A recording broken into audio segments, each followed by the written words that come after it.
So I would wager that you're probably pricing your work wrong at the moment. You're probably leaving money on the table, and you're probably scaring off clients that would otherwise have worked with you because you've either charged too much or you've charged too little. So in this video, what I'm going to do is break down all of the methods and the tricks and tools I have used over the last 10 years of running my business to really perfect the approach of pricing to ensure that I'm getting the most from every client, and also ensuring that I'm actually working with a wider array of clients based on what kind of budget they have. So this is probably something that many of you already know, but there's basically like 3 different types of pricing. You've got your standard hourly based pricing, then you have fixed pricing, and then you have value pricing. If you've watched any videos by Chris Do or something like that, you basically know that everybody is all about value based pricing. The reason for that is that hourly basically doesn't really track to the actual value you're generating for the client. So if you put in 1 hour's work, but you created something that would generate a huge amount of value for the client, then it's not really represented in an hourly rate. So you want to try and move away from that as fast as you can. Then you have fixed based pricing, right? Where you basically say, this is a website, it's going to cost you £10,000 and that is the fixed price and that's what it always is. That's better, but it still doesn't really capture what is the actual value for this for your client. So, if you did that, a website for Nike would actually have a huge amount of value and probably could be more in the millions than it would be in the tens of thousands. So you want to try and adapt your pricing based on the kind of clients you're working with, which leads us to value-based pricing. Fundamentally, value-based pricing is understanding what is the true value of what you're offering to the client and then basing your work based on that value. Now, the way that most people talk about value-based pricing on YouTube is to basically have a conversation with the client and say, okay, what is the actual amount of money this will generate for you? So if we make this website, how much money will this website make for your business if we were to build it and it would be as good as it possibly could be? And then you take a percentage of whatever that money generated would be. Although in principle, that does sound like a really good idea, in my experience, that's not really how things tend to work on client calls. The issue with this approach is that clients don't really tend to have the ability to predict how much they're really going to be able to make from a new brand or a new website. Their ability to say, okay, well, yeah, that's going to be another 100,000 in the bank. That's just a kind of number plucked out of the air. So already you're starting with very tenuous metrics to try and measure your success on. The other issue with this approach is that for you, you actually have to guarantee that you will generate that much income for them.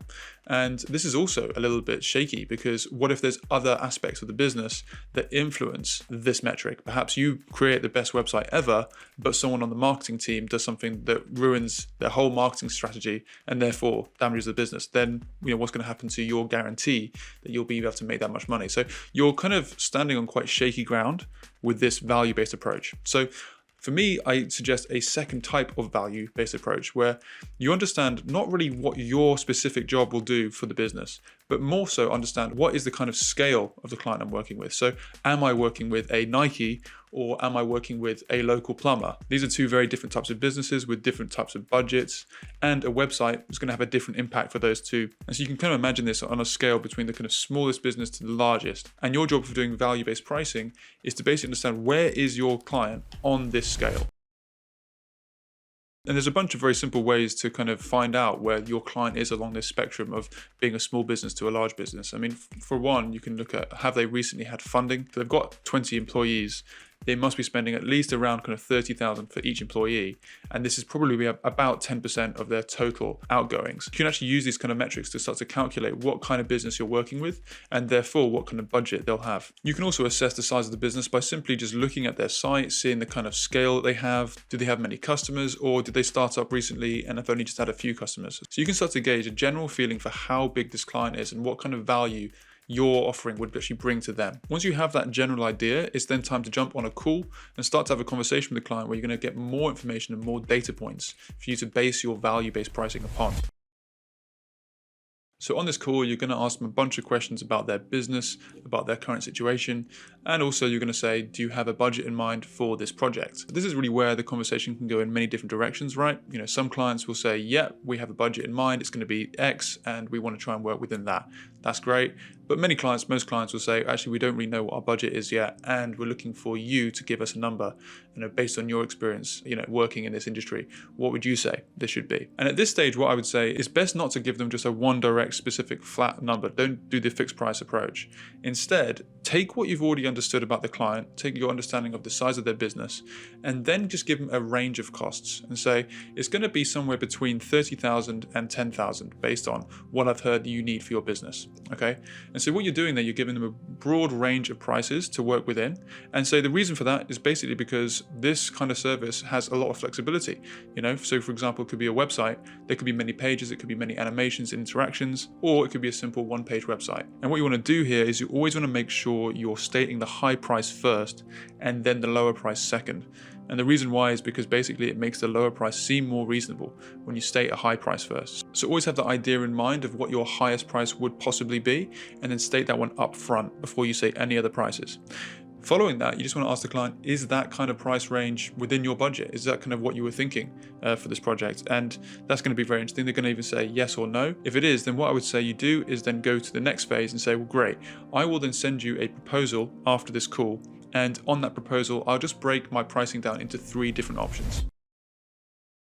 And this is basically where you move into a price anchoring approach. The beauty of this approach is basically that you're not going to be doing what most designers do and do a stab in the dark and just send one price and hope for the best, that it's okay and that it's not too high or not too low. Instead, by giving them 3 different options, you're putting the ball back in their court and giving them the opportunity to be able to choose an option based on the price that they're willing to pay. If this video has been helpful so far, I really appreciate a like, and feel free to subscribe to this channel if you haven't already. So now let's get into exactly how you should use price anchoring to structure your proposal. Quite simply, what you want to do is take your total offering and first of all just write down everything that you possibly could do for a client. And this is going to be the foundation of your kind of all guns blazing or all bells and whistles approach, right? This is going to be the top tier maximum option. So just try and think of what it would be the ultimate service you could provide for the client and get all of that into this one option. As I said, this is going to be the first option that you present to the client in the proposal, and it's going to basically be the all guns blazing amazing approach, and this is going to be the highest ticket. And what you want to do here is price this at a very premium rate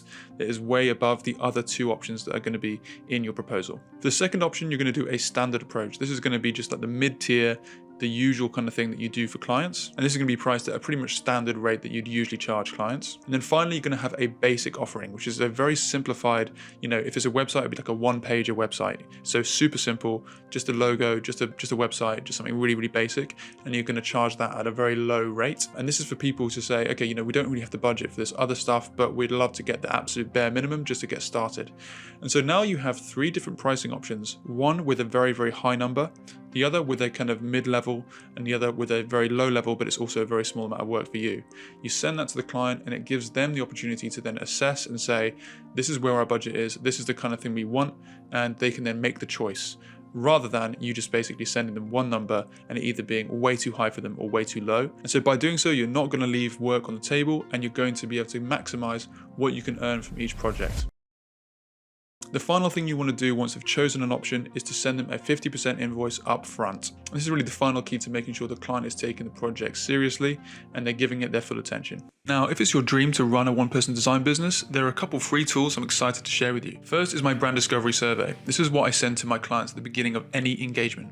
This is an amazing way to kick off projects as it extracts all relevant information about your client. You can get your copy of the exact one I use for free using the link in the description. The second is the Freedom Roadmap. This is a step-by-step guide I absolutely loved putting together. It's basically an actionable guide that will help you run a one-person design business no matter what stage you're at. So if you want to find out where you are on the journey to freedom, there's also a link in the description to download that for free. Finally, if you're interested in getting coaching from myself, I do have a 3-month program that fast-tracks you to becoming a top 1% designer. During these 3 months, I will personally help you find and close high-paying clients, improve your design skills, create a killer portfolio, and fundamentally help you set up a one-person design business that enables you to design your ideal life. If you'd like to apply for the coaching program, just complete the form linked in my description. And please note that I only take on people that I'm sure I can help. If you're a great fit, then I look forward to speaking with you very soon. And if you haven't already, make sure to give this video a like and subscribe for more videos like this. Cheers and have a superb day.